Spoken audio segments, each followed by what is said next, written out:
Hello, I'm Toycat, and good news everybody, the garden has awakened. That's right, 1.21.50, as the update is also known, is officially out for all Minecraft Bedrock platforms, and that means you can play around with the brand new biome, which will spawn in your world naturally now, including its 40 features, which are almost exclusively found only in this biome. This is a very interesting way for Minecraft to do a drop, but it's not just the drop itself, the Garden Awakens, it's all of the other features that would have come in this update at the exact same time, so there are a lot of bug fixes, there is a reason that you'd want to use this helmet above all others, and there's also all sorts of other interesting experimental features, including a big boost to creative, which I think you'll find incredibly interesting, and we'll go through exclusively in today's video, starting with the first feature, the Pale Garden. This is one of the most interesting biomes in Minecraft. Here is all of the interesting facts you'll need to know. Some highlights, though, are the fact that this is one of the first biomes you want to come to at night, and it's actually quite scary to do so, because the music will lower to 0 when you come here, the sky will turn grey, and you'll find a brand new mob, which is pretty scary. But the reasons you want to be here kind of relate to that mob and the other unique foliage you'll find exclusively here,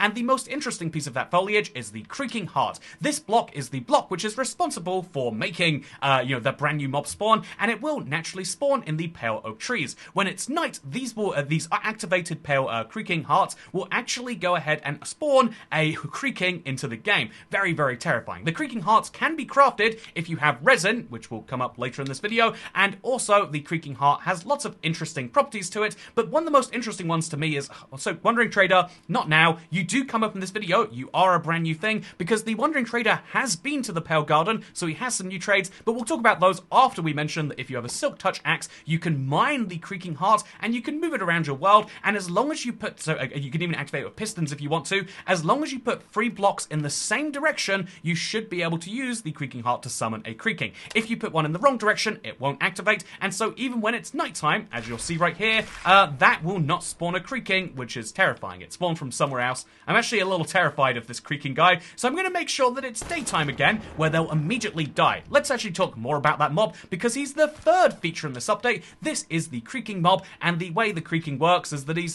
he will chase you if you're not looking at it. This is mostly described as being like the Weeping Angels from Doctor Who. That is to say, even with the door open, he won't chase me, but if I look away and I'm like, interesting blocks, and then I look back, it looks as though he came closer. I can't be 100% sure, so I'll look back at the tree and then be like, wait. No, I feel like there's someone behind me now. So yeah, this is the creaking, and it's using Minecraft's new school of naming mobs. People have made fun of that. They're like, yeah, the breeze and the creaking are just named after the one thing they do. But as you can see, he blends in really well with the tree, and it's a really fun thematic mob that can't be killed naturally. He has an infinite amount of health, which is funny because if you try to spawn one using the 4th feature, the creaking spawn egg, he will have 1 health and so can be killed with literally a fist. So depending on how you spawn him, he has either the least health of any mob in the game or the most, having functionally no health, and that is the fun duality of the creaking. I don't know why they designed him this way, but it is the camp twist. So how do you kill them if you can't do it naturally?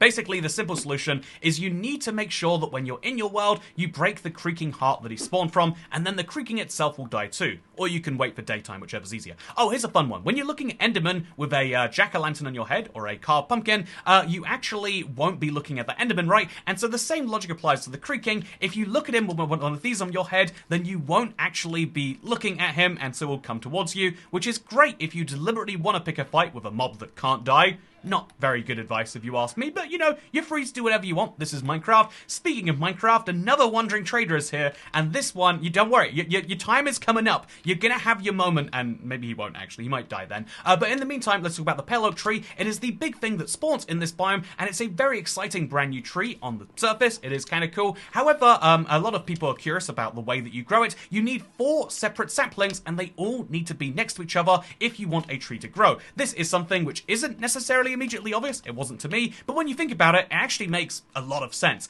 This is a brand new variant of the dark oak forest, and this tree is just a brand new variant of that tree. It's identical in every way, except what the leaves spawn out of, except having this brand new block, and except, obviously, what the tree itself spawns out of, but just keep in mind, it's a variant of a biome, more than a biome in itself, which is why all of the old seeds will work after this update, and why we've done a bunch of seeds in advance of this. By the way, the pale sapling can be sold by the Wandering Trader. Where are you? Do you wanna come have your moment? He looks like he might be dead. But yeah, the pale oak, you can buy a pale oak sapling for just 5 emeralds. What a great deal. Next up, it's block rapid fire time. So there are lots of blocks in this update, and because of the way we count features, these are all individual features, and to a lot of people, this is the most valuable thing. So we've got pale oak blocks, the stripped pale oak logs, pale oak wood, the stripped pale oak wood, the pale oak leaves, which are really interesting because unlike every other type of leaf, they don't change based on the biome they're in. They're always this miserable grey. So if you want to make a miserable tree in any other biome, you can do so. We've got pale oak planks, pale oak stairs, pale oak slabs, pale oak fences, pale oak fence gates, pale oak fence doors, pale oak fence trapdoors, pale oak buttons, pale oak pressure plates. There's a lot of creepers spawning here, by the way. One of the fun hazards of this biome is you get a lot of blocks in exchange for coming here and taking the wood, but your risk is there are creepers everywhere, plus zombies and skeletons, and then if it turns to night, the creaking's gonna spawn, which is nightmarish. We've also got the pale oak sign, the pale oak hanging sign, then we've got the pale oak boat. This is my personal favorite. I know some people are gonna love this door design. I think it's a very lovely looking door. I think the trapdoor's nice too, but I like the boat. I think it's maybe the best boat, and you know, maybe it's simple, but it's just classy, right? You know, it's like, what color do you want to paint your car? Do you want it pink or like bright red or, you know, like yellow? No, what you want from your boat is you want it to be white. It is still very curious that every boat in Minecraft now looks the same besides the bamboo raft, but this is the same design as every other boat, just slightly whiter. Speaking of slightly whiter, the pale moss oak block is a brand new block. It's kind of like the moss that exists in the lush caves, except it spawns here exclusively. It's everywhere, and if you place some bone meal on top of it, it will grow some things. Come on, creepers. So rude. I'm trying to record a video. Again, really shows you the risk, and that's very, very fun, and you can find all sorts of fun things in the pale oak forest. However, what you can also find here is the pale moss carpet. This is the moss block, but in carpet variation. We spawned a few of them using bone meal right there, and honestly, you know, personally, I know that there's someone who will love it, but to me, this is like the carpet in a Wetherspoons. It's like, you know, you look at it, and it's not necessarily awful. It's not, like, so terrible that you can't look at it. Also, there are so many mobs in here. I am defending myself to my right to talk about the fact that, yeah, it's a carpet. You wouldn't want it in your house. In fact, you'd probably exclusively want to use it to cover something up that is awful down there. But it's not that it's so bad that I hate it and could never deal with looking at it. It's just I don't know how I would use it in my world. Speaking of my world, there are lots of creepers in this one, so we'll move very quickly into the resin clump after we talk about the 27th feature, which is available from Wandering Traders for just one, or you can find it literally everywhere in the Pale Oak Forest. So this is the pale hanging moss, and it will spawn naturally everywhere, but it won't grow naturally. It'll spawn on the trees, but you'll need to use bone meal if you want to grow this, so I'll grow to this. As you can see, I can grow it down to the ground until it reaches something else, but it won't have that happen naturally. Once I have grown it, there's a really good reason to do so, and that is because if you have a silk touch tool, or indeed some shears, you can chop it off and you can grow some more. So if you want to have a bunch of this for deck, it's so crazy in it. Look at this. Again, daytime in the biome, it can get this dark, one of the most deadly biomes during the day, that then has an infinite health mob at night. So really watch yourself if it's a long-term world, or indeed a hardcore world. But next up, we've got the resin clumps, which can be placed on a full block side like sculpt veins. So this is sculpt veins, this is resin. You can see the inspiration. They can be placed on basically any block, allowing you to make interesting windows or pathways on your ground. But one of the big reasons you'd want to use these resin clumps, which can spawn everywhere, again, I think they're very lovely clumps, is because you can use them to make blocks of resin. Blocks of resin are made fairly simply. You take 9 of them together, and they will instantly destroy regardless of the tool you're using, making it great for spleef, in my opinion. So just to show you how easy it is to craft, 9 of them together gives me 1 block of these, and then once we got the blocks of resin, we can break them instantly and do some silly games with each other, making it kind of a scaffold light block, in my opinion. So yeah, if you can use the block of resin, what else can you do with it? Well, you can smelt a resin clump, which we have done right here, to get a resin brick, a brand new item. What can you do with the resin brick? Well, I mean, it seems like not too much besides crafting until you realize that it's an absolutely fire armor trim. Seriously, you put this on Netherite, and I think it is the most fire-looking trim you can get, and I think it's super, super great, especially if you were to say, take a chest plate, you know, take that chest plate and combine it with Silence, the best armor trim for showing off the trim itself, and boom, you can have the most ridiculous ridiculously good looking armor that I think Minecraft has to offer at time of recording. How incredible is this? Speaking of incredible, we've got the resin bricks, the resin brick stairs, the resin brick slabs, the resin brick walls, and the resin, the chiseled resin bricks right here, and they are crafted like so. Here's 4 bricks together. Here's 6 of those bricks that you've now crafted in a staircase. You probably know how slabs and walls go at this point, but just in case you don't. And then, interestingly enough, this is something they've done before, but it's still worth mentioning that the chiseled resin bricks are made in your inventory or in a crafting table, just with 2 slabs combined together. So yeah, if you want to have a creaking face in your world, to me it looks like an old woman, but if you see it creaking and you want to warn people, you could use this block right here, which, by the way, won't break with your fist, because when it's a brick, it's actually solid. It's only the block itself, which is basically super easy, and I think that's a really nice balance. Speaking of balance, there is a brand new flower. This will spawn naturally in your world, the closed Eyeblossom during the daytime, and when it turns into night, let's imagine that using the power of time,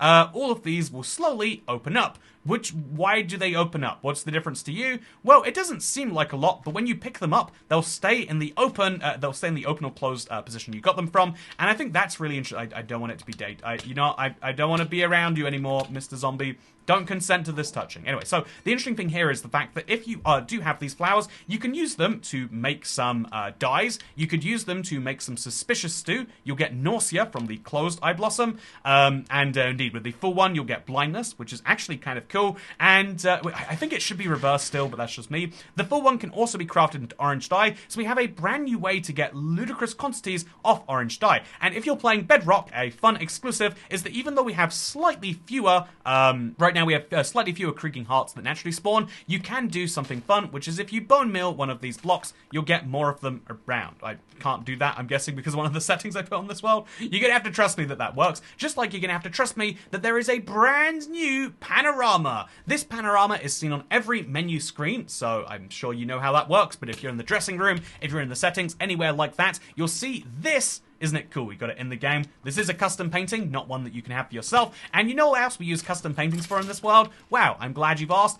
The brand new features, because there is a brand new option. Again, this sounds like a joke. There is now a toggle for bed's work. So here is me at nighttime, sleeping in a bed. As you can see, it works, right? But if I toggle off bed's work, you're never going to believe what happens. But if I try to use the bed, it won't work, because there are monsters nearby. But it also wouldn't work in general. Look at that. The bed's work setting is turned off, and I've got to turn it on. Otherwise, I'm just going to lay here and do nothing, which I would argue, you know, I think this is the realistic way it works. You're going to sit here for 20 minutes, and you're going to say, oh, no, I just can't sleep. I should check my phone. There might be something important there. And you're going to do that on loop all night, and it's just going to be morning anyway. That is the more realistic way for beds to work. But also realistic is the fact that you can't sleep unless all of the players in your world agree right now, but soon you'll be able to change that. So if bed's work is turned on, as it is by default, by the way, you can have it so only 1% of players in your world have to be in a bed to skip the night. This means if one person sleeps, the entire night is skipped for everyone, which makes no sense on like a, you know, realism level, but on a gameplay level, it's great that you won't have to have the one guy who's mining bring a bed with him just so he doesn't ruin your above ground experience.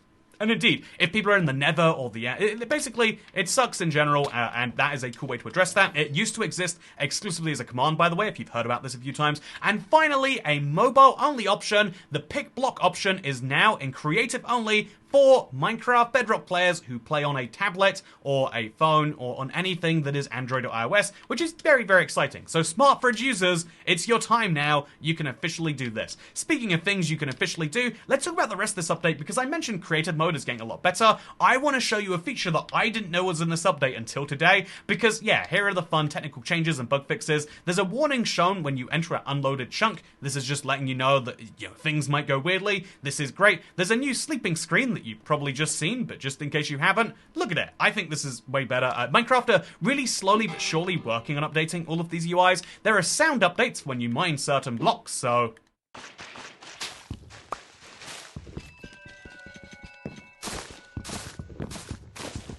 you like those noises? If you did, make sure to subscribe to my new ASMR channel. coming out never. Speaking of things that are coming out never, you can also destroy bamboo saplings instantly. Look at this. If you have a sword, you can destroy the saplings. It used to be possible for the entire flower, but not for the sapling. Now it is. There is no longer is the block being destroyed faster, except for very few cases. The mace will no longer destroy cobwebs faster. This is a great shame, and I know it makes sense, but I really like that feature. All of these blocks will destroy faster without a pickaxe. That is to say, if you mine this with a pickaxe, it's still faster than not using one, but if you're using your fist, you'll be able to break these a lot easier, and you will get the item back if you're looking for it, which is handy. By the way, wow, did that bell ring? That's a good reminder that you should subscribe to the channel if you want to learn about all of the nitty-gritty of every single Minecraft update. There is one that happens to Bedrock at least 8 times a year at this point. They're almost monthly, and if you want to know what's in all of those small updates that come out when you're not really expecting them, this is the channel for you. You can also join to make sure you... It's an important thing to do, but we'll come back into that later. We'll also say that if you mine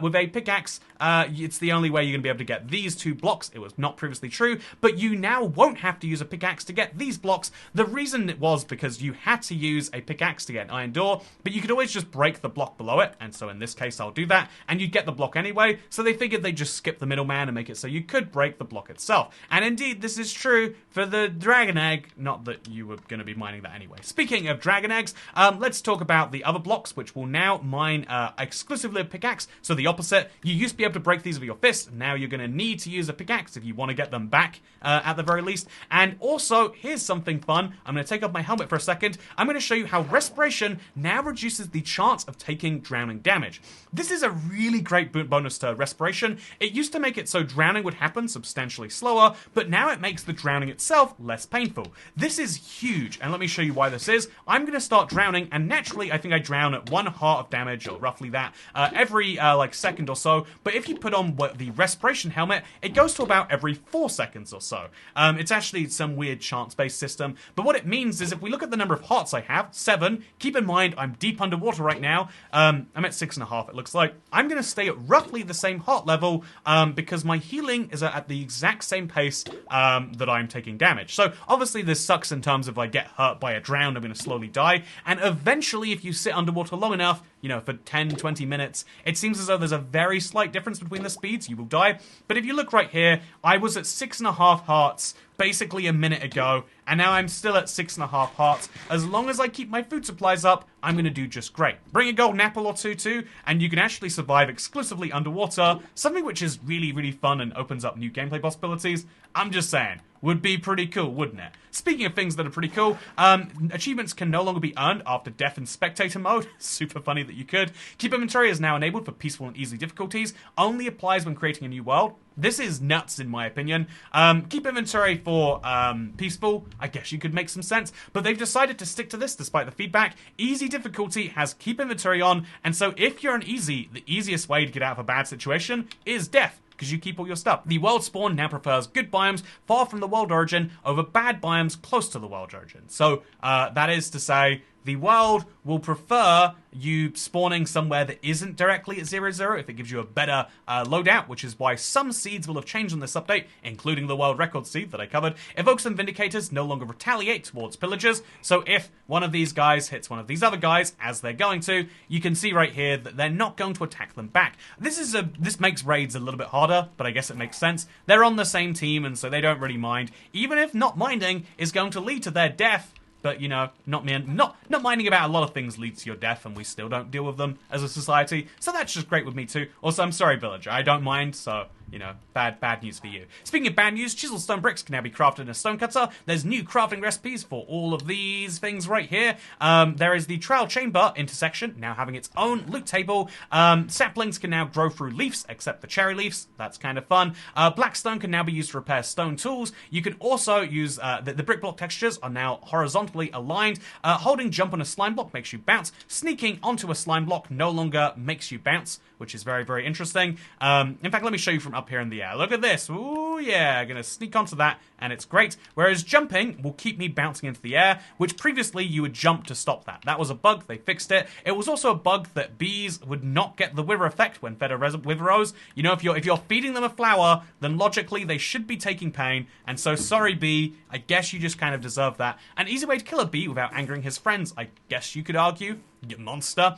We've also got killing a wolf, bee, silverfish, or zombified piglin one hit no longer angers other mobs of the same type. I don't have type, sorry. I don't think I can kill one of these guys in one hit. I'm going to try my best anyway. As you can see, his friends are not angry because I did it in 1. But if you do it in 2, then his friends will be angry. But they don't mind too much. They're chill. Also, you can place heads on the sides of blocks without needing a supporting block now. Also, there's new data-driven jigsaw experiment, mainly contains technical features, but also there's the brand new /place command. I didn't know this was true, but let me show you something crazy. If you type /place, in fact, I'll copy paste my message from earlier. If you type /place structure, there are now 2 structures that you can just place into the sky, the trail ruins and the trail chambers, and we'll place one of these at, say, 100 blocks away from us, and then 200 blocks in the sky, and then we're going to make sure that the game knows that we really want to do it by typing true afterwards, and what's going to happen is in the sky, there's a trail chamber. That wasn't there before, just in case you're wondering. If I really wanted to, I could probably get it to go that way and spawn inside of the... Yeah, let's give it a shot. Let's try to get it spawned just above the logo there. Woo, look at that. And you can do this as many times as you want to, which just leads to all sorts of fun gameplay opportunities for people who feel creative. Look at that. I've got 4 trail chambers all perfectly overlapping into each other. That is nuts. And if you're a creative person who's going to use that for some custom map stuff, I bet it would be great. Also, aim assist is meant for use of custom characters, but it also applies to the third-person view. Is this a bug? I don't know. But look, you can see what block you're placing if you have aim assist turned on. This isn't on by default. It is a setting, so when you create a new world, you're going to see it's right down here.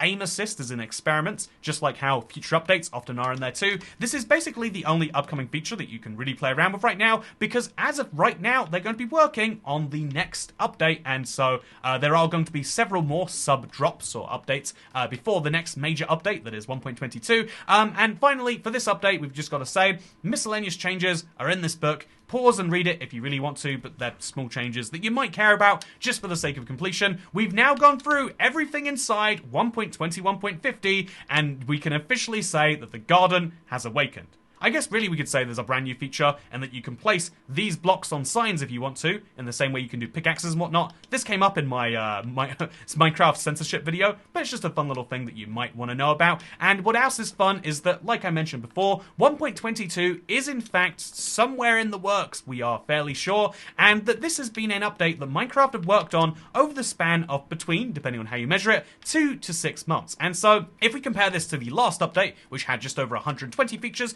it's about the third of the size of a major update, but what's cool about it is that they could focus on a biome like this and release it now, rather than what they would previously do, which is wait a whole year to have this stuff. So I think this is awesome. I think it's a big change to the world, but it's a big change to one biome in the world, and so it's going to be very interesting how people deal with that. You're going to need a seed for this update, and so make sure you check out my video. This is my one plug today. If you can't subscribe, if you can't join, the one thing you should do is check out this seed video, because it's going to give you a better start to your world. Otherwise, if you want a better start to your day, make sure you, I don't know, enjoy the outro. Goodbye.